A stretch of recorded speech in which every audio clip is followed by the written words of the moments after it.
चलो फिर स्टार्ट करते हैं क्लास को। हमने कल इसकी थ्योरी कंप्लीट कर ली थी। आज हम एक्सरसाइज करेंगे इस चैप्टर की।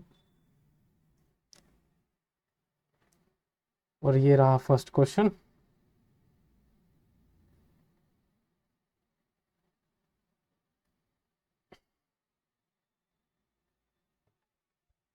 पहले सभी पढ़ेंगे, फिर जिससे आंसर पूछा जाएगा वो आंसर बताएगा।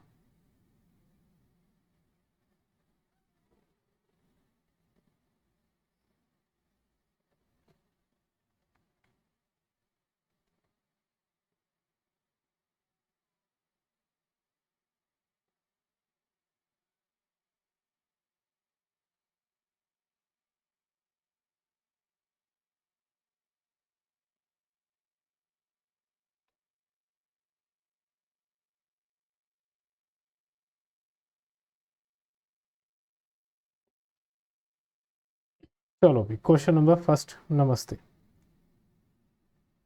हाँ भाई देव, तुम बताओ। फर्स्ट का फर्स्ट पार्ट पूछा गया, only one line can pass through a single point.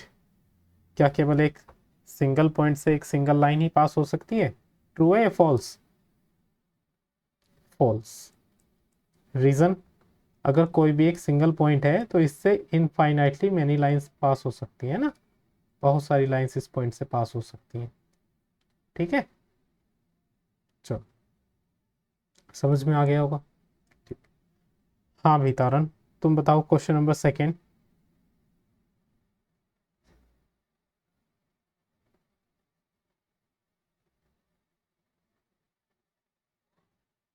क्यों?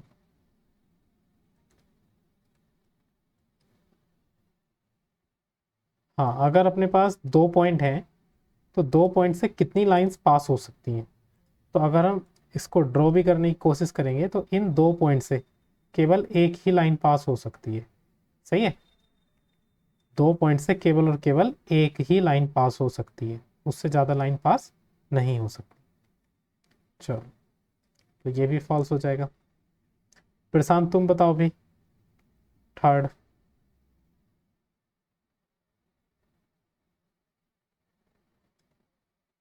ट्रू। रीजन?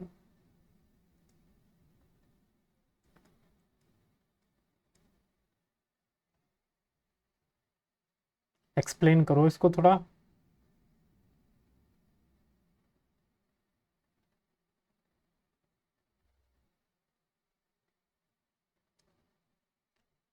देखो, ये एक टर्मिनेटेड लाइन है, इसको हम दोनों तरफ कितना भी बढ़ा सकते हैं, ये मैंने कल की क्लास में बताया भी था। इसको इधर भी हम कितना भी बढ़ा सकते हैं और इधर भी कितना भी बढ़ा सकते हैं। ठीक है, तो terminating line can be produce infinitely on both the sides. चलो, हाँ भी वर्णित, तुम बताओ fourth. True. If two circles are equal then their radii are equal. अगर दो सर्किल इक्वल होंगे तो ऑब्वियस सी बात है उनकी रेडियस भी इक्वल होगी। सही है, चलो, बिल्कुल, तो ये भी ट्रू हो जाएगा। देव तुम बताओ फिफ्थ वाला। ट्रू। देखो, दिया गया है कि ये जो ए बी लाइन है वो पी क्यू के बराबर है। ठीक है, मतलब ये वाली जो ए बी लाइन है वो पी क्यू के बराबर है। आगे दिया हुआ है P Q line X Y के बराबर है। पी क्यू एक्स वाई के बराबर है, तो हम बोल सकते हैं ये तीनों आपस में बराबर होंगी लाइंस। अब अगर ये तीनों लाइंस बराबर होंगी तो हम ये भी बोल सकते हैं कि ए बी जो होगा वो एक्स वाई के बराबर होगा, है ना। मतलब ये वाली लाइन ए बी फर्स्ट वाली लाइन थर्ड वाली के बराबर होगी। बिल्कुल सही बात है, ट्रू। समझ में आया क्वेश्चन नंबर वन? चलो आगे।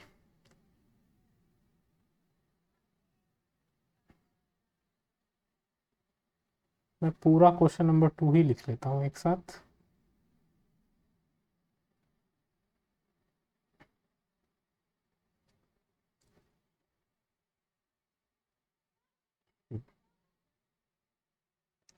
सबसे पहले इसमें पूछा गया है पैरेलल लाइंस।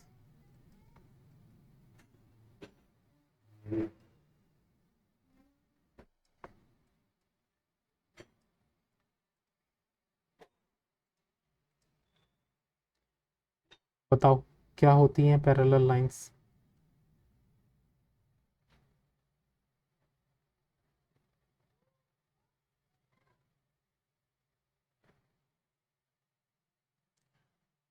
हम इसको ये भी बोल सकते हैं, टू लाइंस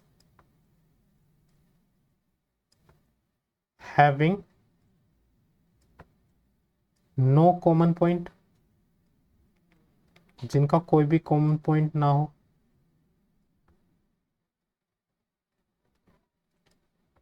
एक डेफिनेशन ये भी दे सकते हैं हम, ऐसी दो लाइन जिसका कोई भी पॉइंट कॉमन ना हो। या फिर एक डेफिनेशन ये भी बोल सकते हैं, टू लाइंस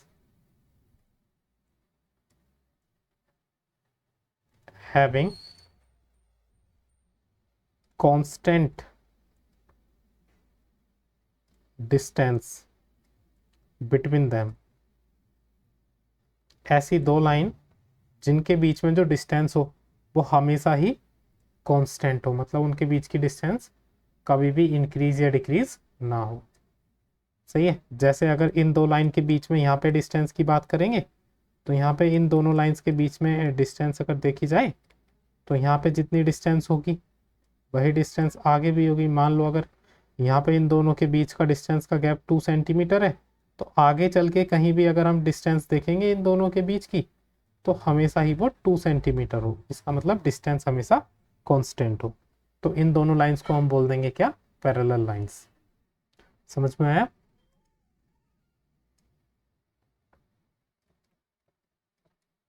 दूसरा है परपेंडिकुलर लाइंस।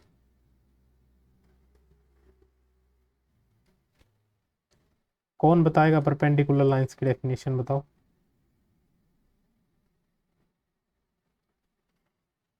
हम्म, बताओ बताओ।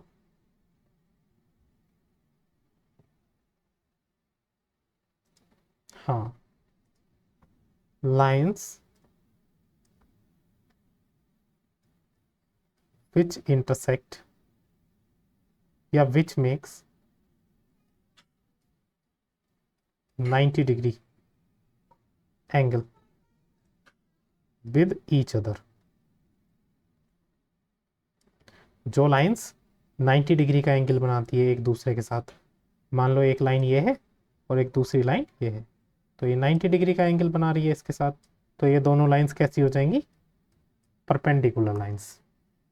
ठीक। आगे पूछा गया है लाइन सेगमेंट। कौन बताएगा इसकी डेफिनेशन?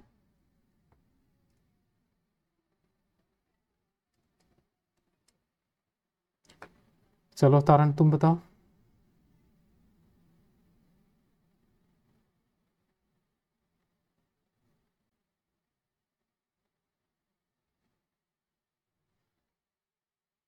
हाँ, ऐसे भी बोल सकते हैं, या फिर हम बोल सकते हैं the line which have two end point. The line which have two end points, जिसके दो एंड पॉइंट्स होते हैं उसको हम लाइन सेगमेंट बोलते हैं। मान लो ये है और इसके दो एंड पॉइंट हमने डिसाइड कर दिए, ये ए है और ये बी है। सही। इसको हम लाइन सेगमेंट बोलेंगे। या फिर लाइन सेगमेंट हम उसको भी बोल देते हैं जिसकी हमको लेंथ पता हो, जिसकी लेंथ हमें पता हो उसको लाइन सेगमेंट बोल देते हैं। ठीक। आगे radius of circle.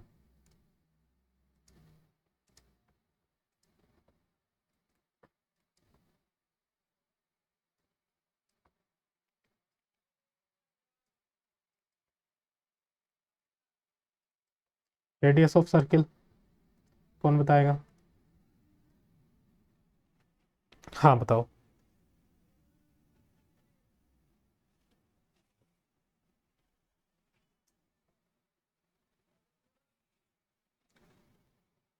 A line segment which joins radius of center of circle, या इसको बाउंड्री भी बोल सकते हैं। बिल्कुल। रेडियस ऑफ सर्कल को हम हाँ बिल्कुल ऐसा लिख सकते हैं। म्यूट कर लो बाकी, है ना। line segment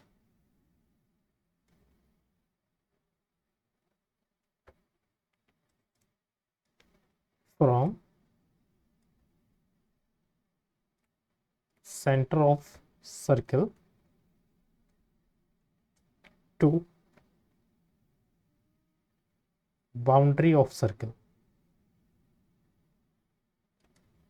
सही है, जैसे ये एक सर्किल है और ये इसका सेंटर, तो सेंटर से और सर्किल की बाउंड्री तक की जो लाइन सेगमेंट होगी उसी को हम बोलेंगे रेडियस। ठीक, आगे पूछा स्क्वायर। बताओ कौन बताएगा स्क्वायर, बताओ।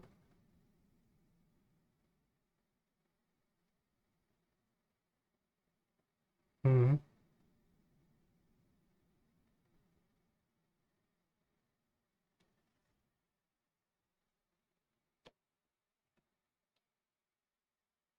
इसको ऐसे भी लिख सकते हैं, अ क्वाड्रिलेटरल, म्यूट कर लो, अ क्वाड्रिलेटरल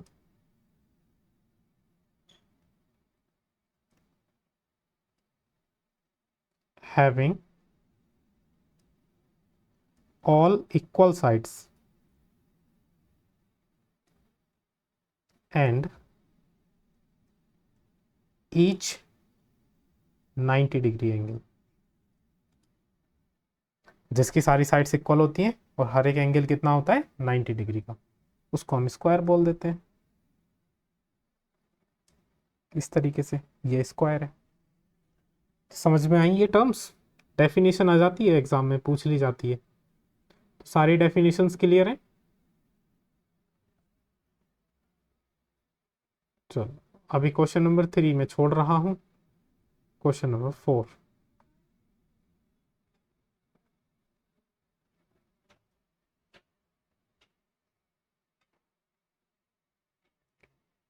क्वेश्चन को पढ़ो, फिर मैं इसको समझाता हूँ।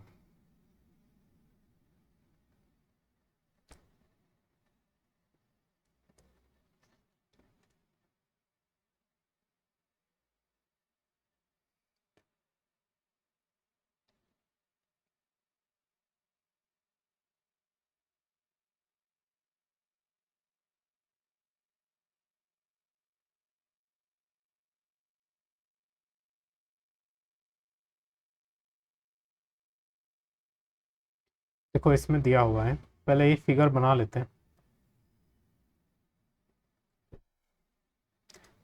इसमें 2 पॉइंट्स हैं, ये पॉइंट लेट कर लिया ए, ये पॉइंट लेट कर लिया बी।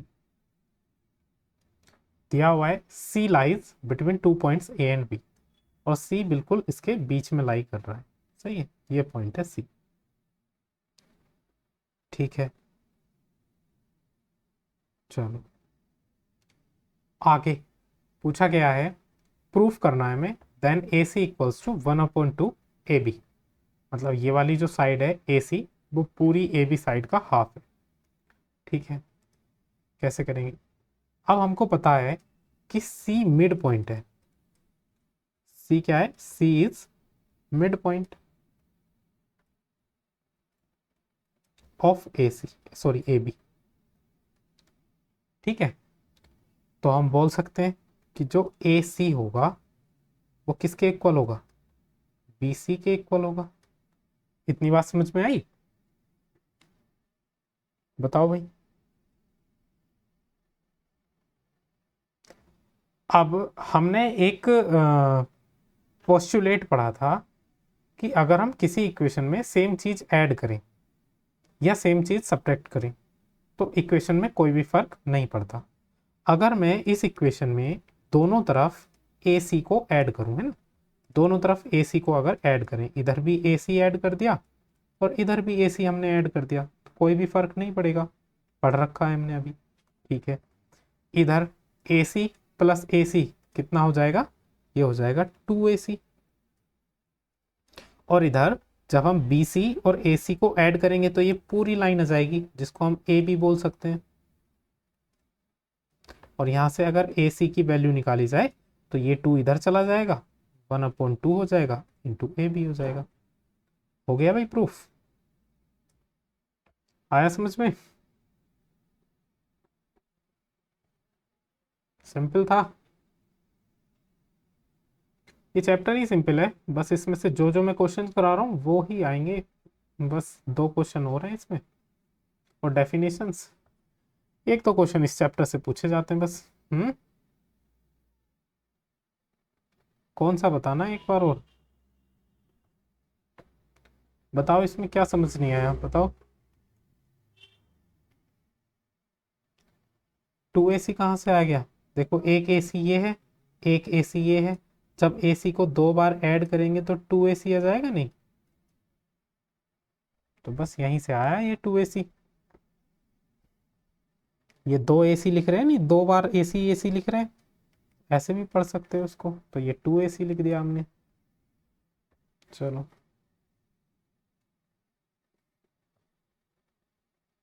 देखो क्वेश्चन नंबर 5 पढ़ो, फिर इसको कराता हूँ।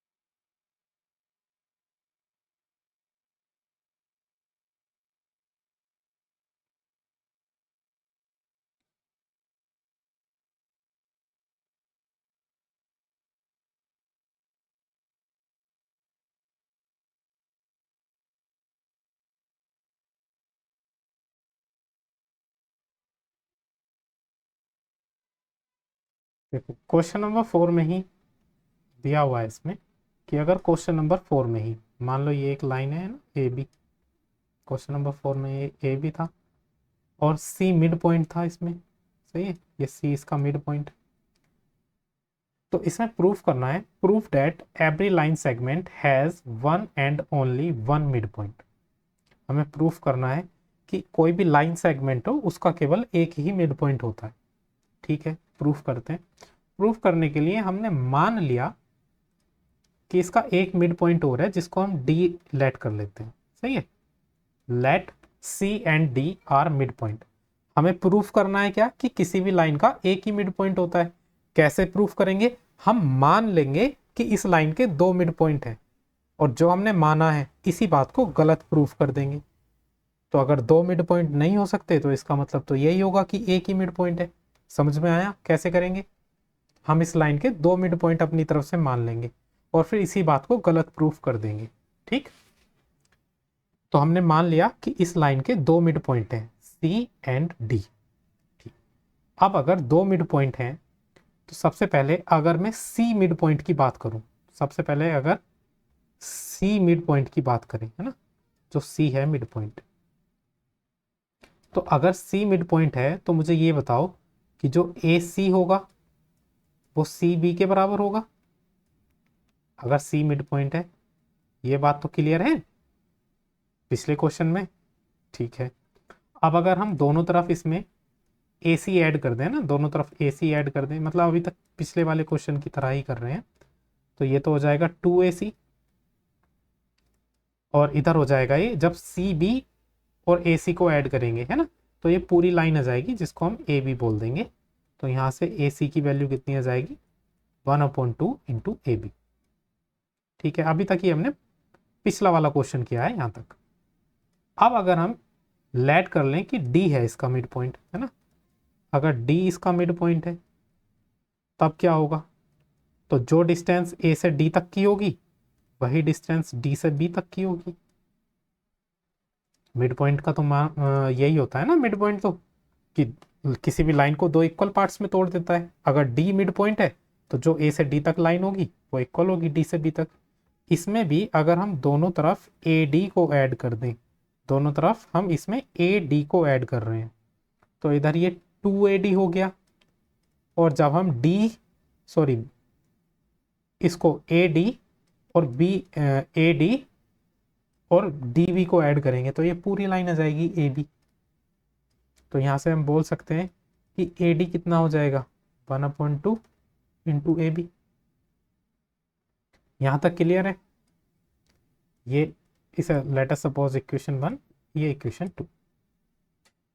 अब मुझे बताओ, हमने एक पोस्टुलेट और पढ़ा था, अगर कोई भी दो चीज है ना, कोई भी दो थिंग एक तीसरी थिंग की हाफ है, देखो ए सी भी ए बी का हाफ है और यहाँ से ए डी भी ए बी का हाफ है, तो वो आपस में इक्वल होती हैं। ये पोस्टुलेट पढ़ा है नहीं? अगर कोई भी दो थिंग्स एक तीसरी थिंग की हाफ होती हैं तो वो आपस में इक्वल होती हैं। तो हम बोल सकते हैं बाय इक्वेशन 1 और 2 कि जो ए सी है वो किसके बराबर है, ए डी के बराबर है। यहां तक बताओ, यहां तक समझ में आया?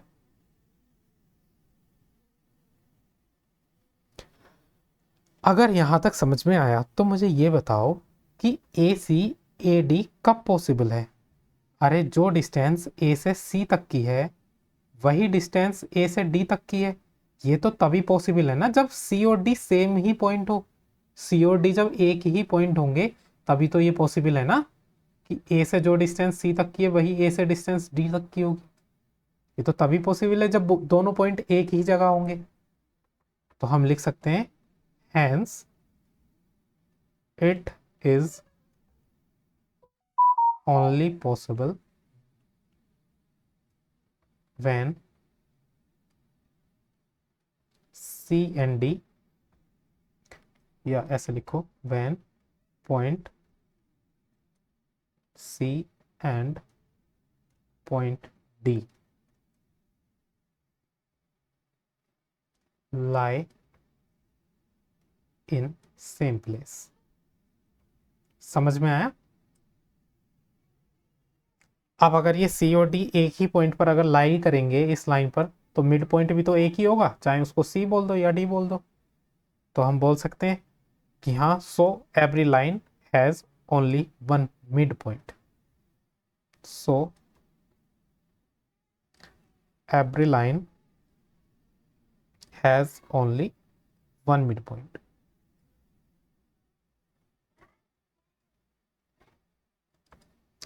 बताओ भी, समझ में आया? क्यों भाई, नोट कर रहे हो उसको? करो।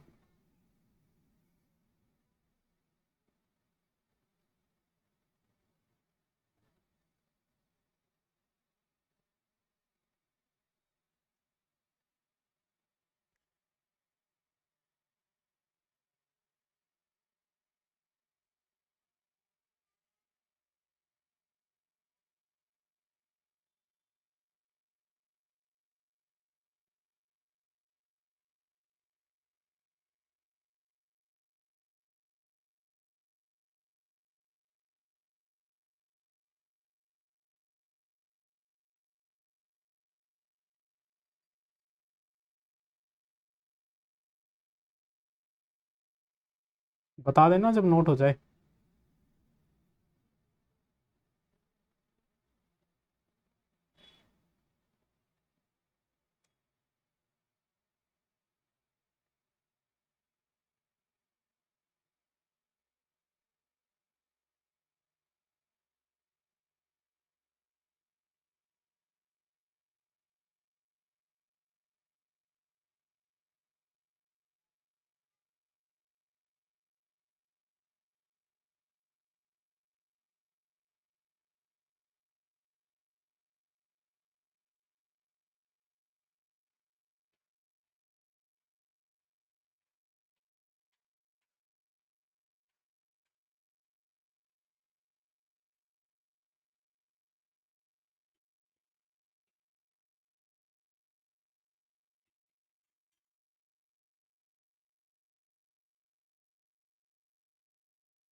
कर लिया।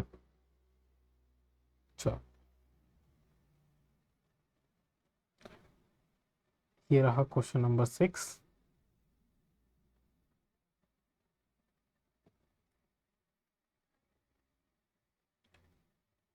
देखो, इसमें दिया हुआ है, ये फिगर दी हुई है और इसमें दिया हुआ है कि ए सी इक्वल है बी डी के, और हमें प्रूफ करना है कि ए बी इक्वल है सी डी के।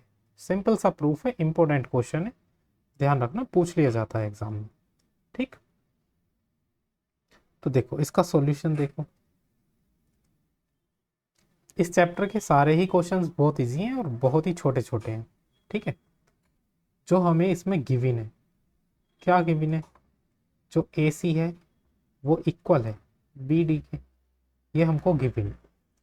अब हमने एक पोस्टुलेट पढ़ रखी है, अगर हम किसी भी इक्वेशन से सेम चीज को माइनस करते हैं तो इक्वेशन पर कोई भी फर्क नहीं पड़ता।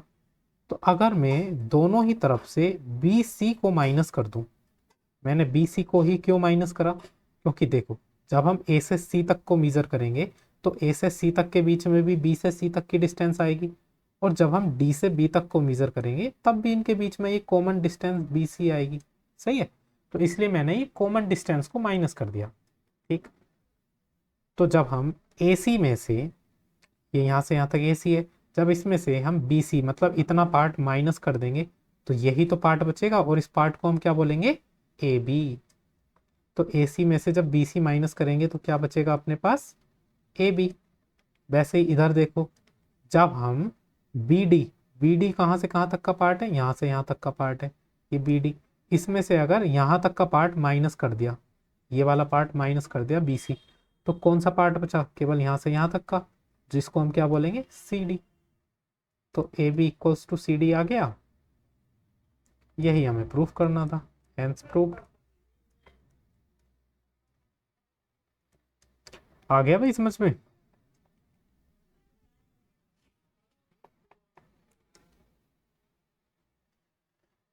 इंपॉर्टेंट जो क्वेश्चंस थे इस चैप्टर के वो यही थे।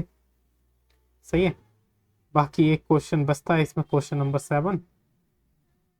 उसमें आपको केवल जो मैं लिखवाऊंगा वो आपको ऐसे ही एज इट इज याद कर लेना है, मतलब आपको पता तो है ही, बस लैंग्वेज उसकी लिख देनी है। देखो पहले पढ़ के देखो, पहले तो बताओ मुझे एक्सियोम्स 5 क्या थी।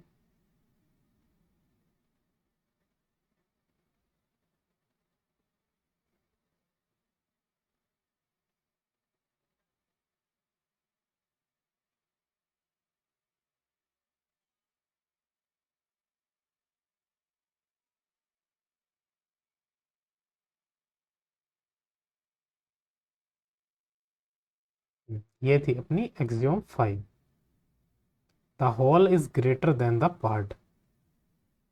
क्वेश्चन पढ़ के देखो क्या लिखा हुआ है।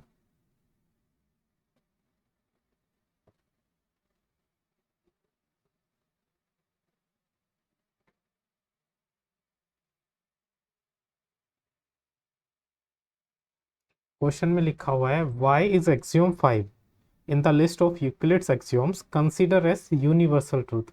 हम इसको यूनिवर्सल ट्रूथ क्यों मानते हैं, अरे इसीलिए मानते हैं क्योंकि ये एक यूनिवर्सल ट्रूथ है। तो इसका आंसर केवल ये लिख देंगे हम, ठीक है, since this is true for anything in any part of the world, this is universal truth. तो इसका आंसर ये हो जाएगा। समझ में आया, बिकॉज ये एक यूनिवर्सल ट्रूथ है, इसी को तो मानते हैं हम, इसलिए मानते हैं। किसी भी चीज पर अप्लाई करके देख लो, जो पूरा पार्ट होता है वो छोटे से पार्ट से ज्यादा ही होता है हमेशा। ठीक है भाई,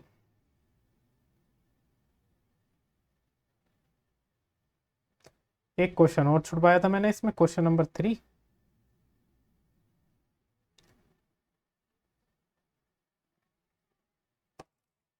अब अगर आपने ये चैप्टर पढ़ा है तो इस क्वेश्चन को मैं घर से देता हूँ। अगर आपने एक्सियोम्स और पोस्टुलेट्स अच्छे से पढ़े हैं इस चैप्टर के तो उसी से रिलेटेड ये क्वेश्चन है।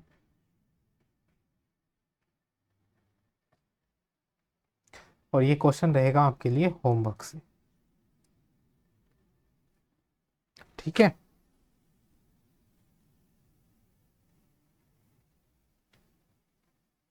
हाँ बिल्कुल,